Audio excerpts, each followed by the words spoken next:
प्रणाम है आप सभी का और स्वागत है आपका हमारे चैनल आत्म से अध्यात्म की ओर में। आज हम इस वीडियो के माध्यम से जानेंगे तृतीय स्कंद के चौथे अध्याय के विषय में। सतगुरु सतनाम आदि माता अलख निरंजन हो बहु वांछित फल दुहक भंजन। ओम श्री गणसाय नमः। अथ चतुर्थो अध्याय। शीर्षक उद्धव जी से विदा होकर विदुर जी का मैत्रेय ऋषि के पास जाना। आइए अब कथा का आरंभ करते हैं। उद्धव जी ने कहा, फिर ब्राह्मणों की आज्ञा पाकर यादवों ने भोजन किया और वारुड़ी मदिरा पी। उससे उनका ज्ञान नष्ट हो गया और वे दुर्वचनों से एक दूसरे के हृदय को चोट पहुंचाने लगे। मदिरा के नशे से उनकी बुद्धि बिगड़ गई। जैसे आपस की रगड़ से बांसों में आग लग जाती है, उसी प्रकार सूर्यास्त होते होते उनमें मार काट होने लगे। भगवान अपनी माया की उस विचित्र गति को देखकर सरस्वती के जल से आचमन करके एक वृक्ष के नीचे बैठ गए। इससे पहले ही शरणागतों का दुख करने वाले भगवान श्री कृष्ण ने अपने कुल का संहार करने की इच्छा होने पर मुझसे यह कह दिया था कि तुम बद्री का आश्रम में चले जाओ। विदुर जी, इससे यद्यपि मैं उनका आशय समझ गया था, तो भी स्वामी के चरणों का वियोग न सह सकने के कारण मैं उनके पीछे पीछे प्रभास क्षेत्र में पहुंच गया। वहां मैंने देखा कि जो सबके आश्रय हैं, किंतु जिनका कोई और आश्रय नहीं है, वे प्रीतम प्रभु शोभाधाम श्याम सुंदर सरस्वती के तट पर अकेले ही बैठे हैं। दिव्य विशुद्ध सतत्वमय अत्यंत सुंदर श्याम शरीर है। शांति से भरी रत्नारी आंखें हैं। उनकी 4 भुजाएं और रेशमी पीताम्बर देखकर मैंने उनको दूर से ही पहचान लिया। वे एक पीपल के छोटे से वृक्ष का सहारा लिए बाईं जांघ पर दायां चरण कमल रखे बैठे थे। भोजन पान का त्याग कर देने पर भी वे आनंद से प्रफुल्लित हो रहे थे। इसी प्रकार व्यास जी ने प्रिय मित्र परम भागवत सिद्ध मैत्रेय जी लोकों में स्वच्छंद विचरते हुए वहां आ पहुँचे। मैत्रेय मुनि भगवान के अनुरागी भक्त हैं। आनंद और भक्ति भाव से उनकी गर्दन झुक रही थी। उनके सामने ही श्रीहरि प्रेम और मुस्कान युक्त चितवन से मुझे आनंदित करते हुए कहा। श्री भगवान जी कहने लगे कि मैं तुम्हारी आंतरिक अभिलाषा जानता हूँ, इसीलिए मैं तुम्हें वह साधन देता हूँ जो दूसरों के लिए अत्यंत ही दुर्लभ है। उद्धव, तुम पूर्व जन्म में वसु थे। विश्व की रचना करने वाले प्रजापतियों और वसुओं के यज्ञ में मुझे पाने की इच्छा से तुमने मेरी आराधना की थी। साधु स्वभाव उद्धव, संसार में तुम्हारा यह अंतिम जन्म है, क्योंकि इसमें तुमने मेरे अनुग्रह को प्राप्त कर लिया है। अब मैं मर्त्यलोक को छोड़कर अपने धाम जाना चाहता हूँ। इस समय यहाँ एकांत में तुमने मुझे अपने अनन्य भक्ति के कारण ही मेरा दर्शन पाया है। यह बड़े सौभाग्य की बात है। पूर्व काल में पाद्य कल्प के आरंभ में मैंने अपने नाभि कमल पर बैठे हुए ब्रह्मा को अपनी महिमा के प्रकट करने के लिए जिस ज्ञान का उपदेश किया था और जिसे विवेकी लोग भागवत कहते हैं, वही मैं तुम्हें देता हूँ। विदुर जी, मुझ पर तो प्रतिक्षण उन परम पुरुष की कृपा बरसता करती है। इस समय उनके इस प्रकार आदर पूर्वक कहने से स्नेहवश मुझे हर्ष हो आया।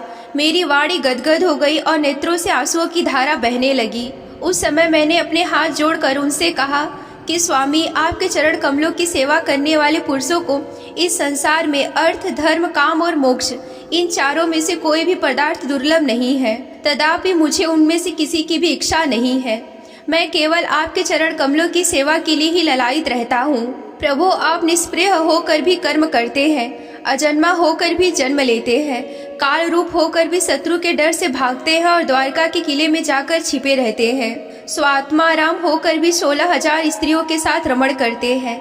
इन विचित्र चरित्रों को देखकर विद्वानों की बुद्धि भी चक्कर में पड़ जाती है। देव, आपका स्वरूप ज्ञान सर्वथा अपाद और अखंड है। फिर भी आप सलाह लेने के लिए मुझे बुलाकर जो भोले मनुष्यों की तरह बड़ी सावधानी से मेरी सम्मति पूछा करते हैं। हे प्रभु, आपकी लीला मेरे मन को मोहित सा कर देती है। स्वामी, अपने स्वरूप का गुण रहस्य प्रकट करने वाला जो श्रेष्ठ एवं समग्र ज्ञान आपने ब्रह्मा जी को बतलाया था, वह यदि मेरे समझने योग्य हो तो मुझे भी सुनाइए, जिससे मैं भी इस संसार दुख को सुगमता से पार करके जाऊं। जब मैंने इस प्रकार अपने हृदय का भाव निवेदित किया, तब परम पुरुष कमल नयन भगवान श्री कृष्ण ने मुझे अपने स्वरूप की परम स्थिति का उपदेश दिया। इस प्रकार पूज्यपाद श्री कृष्ण के आत्म तत्व की उपलब्धि का साधन सुनकर तथा प्रभु के चरणों की वंदना और परिक्रमा करके मैं यहाँ आया हूँ। इस समय उनके विरह से मेरा चित्त अत्यंत ही व्याकुल हो रहा है। विदुर जी, पहले तो उनके दर्शन पाकर मुझे आनंद हुआ, किंतु अब तो मेरे हृदय की उनकी विरह व्यथा अत्यंत ही पीड़ित कर रही है। अब मैं उनके प्रिय क्षेत्र बद्रिका आश्रम जा रहा हूँ, जहाँ श्री नारायण देव और नर ये दोनों ऋषि लोगों पर अनुग्रह करने के लिए दीर्घकालीन सौम्य दूसरों को सुख पहुँचाने वाली एवं कठिन तपस्या कर रहे हैं। श्री सुखदेव जी कहते हैं कि इस प्रकार उद्धव जी के मुख से अपने प्रिय बंधुओं का विनाश असहाय समाचार सुनकर परम ज्ञानी विदुर जी को शोक उत्पन्न हुआ। उसे उन्होंने ज्ञान द्वारा शांत कर दिया। जब भगवान श्री कृष्ण के परिकरों में प्रधान महाभागवत उद्धव जी बद्रिका आश्रम की ओर जाने लगे, तब कुरुश्रेष्ठ विदुर जी ने श्रद्धा पूर्वक उनसे पूछा। विदुर जी ने कहा कि उद्धव जी, योगेश्वर भगवान श्री कृष्ण ने अपने स्वरूप के गुण रहस्य को प्रकट करने वाला जो परम ज्ञान आपसे कहा था, वह आप हमें भी सुनाइए, क्योंकि भगवान के सेवक तो अपने सेवकों का कार्य सिद्ध करने के लिए ही विचरा करते हैं। उद्धव जी ने कहा कि उस तत्व ज्ञान के लिए आपको मुनिवर मैत्रेय जी की सेवा करनी चाहिए। इस मृत्यु लोक को छोड़ते समय मेरे सामने स्वयं भगवान ही आपको उपदेश करने के लिए उन्हें आज्ञा दी थी। श्री सुखदेव जी कहते हैं कि इस प्रकार विदुर जी के साथ विश्वमूर्ति भगवान श्री कृष्ण के गुणों की चर्चा होने से उस कथा अमृत द्वारा उद्धव जी का वियोग जनित महान ताप शांत हो गया। यमुना जी के तीर पर उनकी वह रात्रि एक क्षण के समान बीत गई। फिर प्रातः काल होती ही वे वहां से चल दिए। राजा परीक्षित ने पूछा कि भगवान विष्णुकुल और भोज वंश के सभी रथी और युद्धपतियों की उत्पत्ति नष्ट हो गए थे, यहाँ तक कि त्रिलोकीनाथ श्रीहरि को भी अपना वह रूप छोड़ना पड़ा था। फिर उन सबके मुखिया उद्धव जी कैसे बच रहे थे? श्री सुखदेव जी ने कहा कि जिनकी इच्छा कभी व्यर्थ नहीं होती, उन श्रीहरि ब्राह्मणों के साप रूप काल के बहाने अपने कुल का संहार करने के लिए श्री विग्रह को त्यागते समय विचार किया। अब वह इस लोकों में चले जाने के संयमी शिरोमणि उद्धव मेरे इस ज्ञान को ग्रहण करने के लिए ही सच्चे अधिकारी हैं। उद्धव मुझसे अणुमात्र भी कम नहीं है, क्योंकि वे आत्मजयी हैं, विषयों से कभी विचलित नहीं हुए। अतः लोगों को मेरे ज्ञान की शिक्षा देते हुए भी वे यहीं रहे। वेदों के मूल कारण जगत गुरु श्री कृष्ण इस प्रकार आज्ञा देने पर उद्धव जी बद्रिका आश्रम में जाकर समाधि योग द्वारा श्री कृष्ण की आराधना करने लगे। कुरुश्रेष्ठ परीक्षित, परमात्मा श्री कृष्ण की लीला से ही अपना से विग्रह प्रकट किया था और लीला से ही उसमें अंतर्ध्यान भी कर लिया। उनका वह अंतर्ध्यान होना मुझे धीर पुरुषों का उत्साह बढ़ाने वाला तथा पशुतुल्य अधीर पुरुषों के लिए अत्यंत ही दुष्कर था। परम भागवत उद्धव जी के मुख से उनके प्रशंसनीय कर्म और इस प्रकार अंतर्ध्यान होने का समाचार पाकर तथा यह जानकर कि भगवान के परम धाम जाते समय मुझे भी स्मरण किया था, विदुर जी उद्धव जी के चले जाने पर प्रेम से विहल होकर रोने लगे। इसके पश्चात सिद्ध शिरोमणि विदुर जी ने यमुना तीर्थ से चलकर कुछ दिनों तक गंगा जी के किनारे जा पहुँचे, जहाँ श्री मैत्रेय जी रहते थे।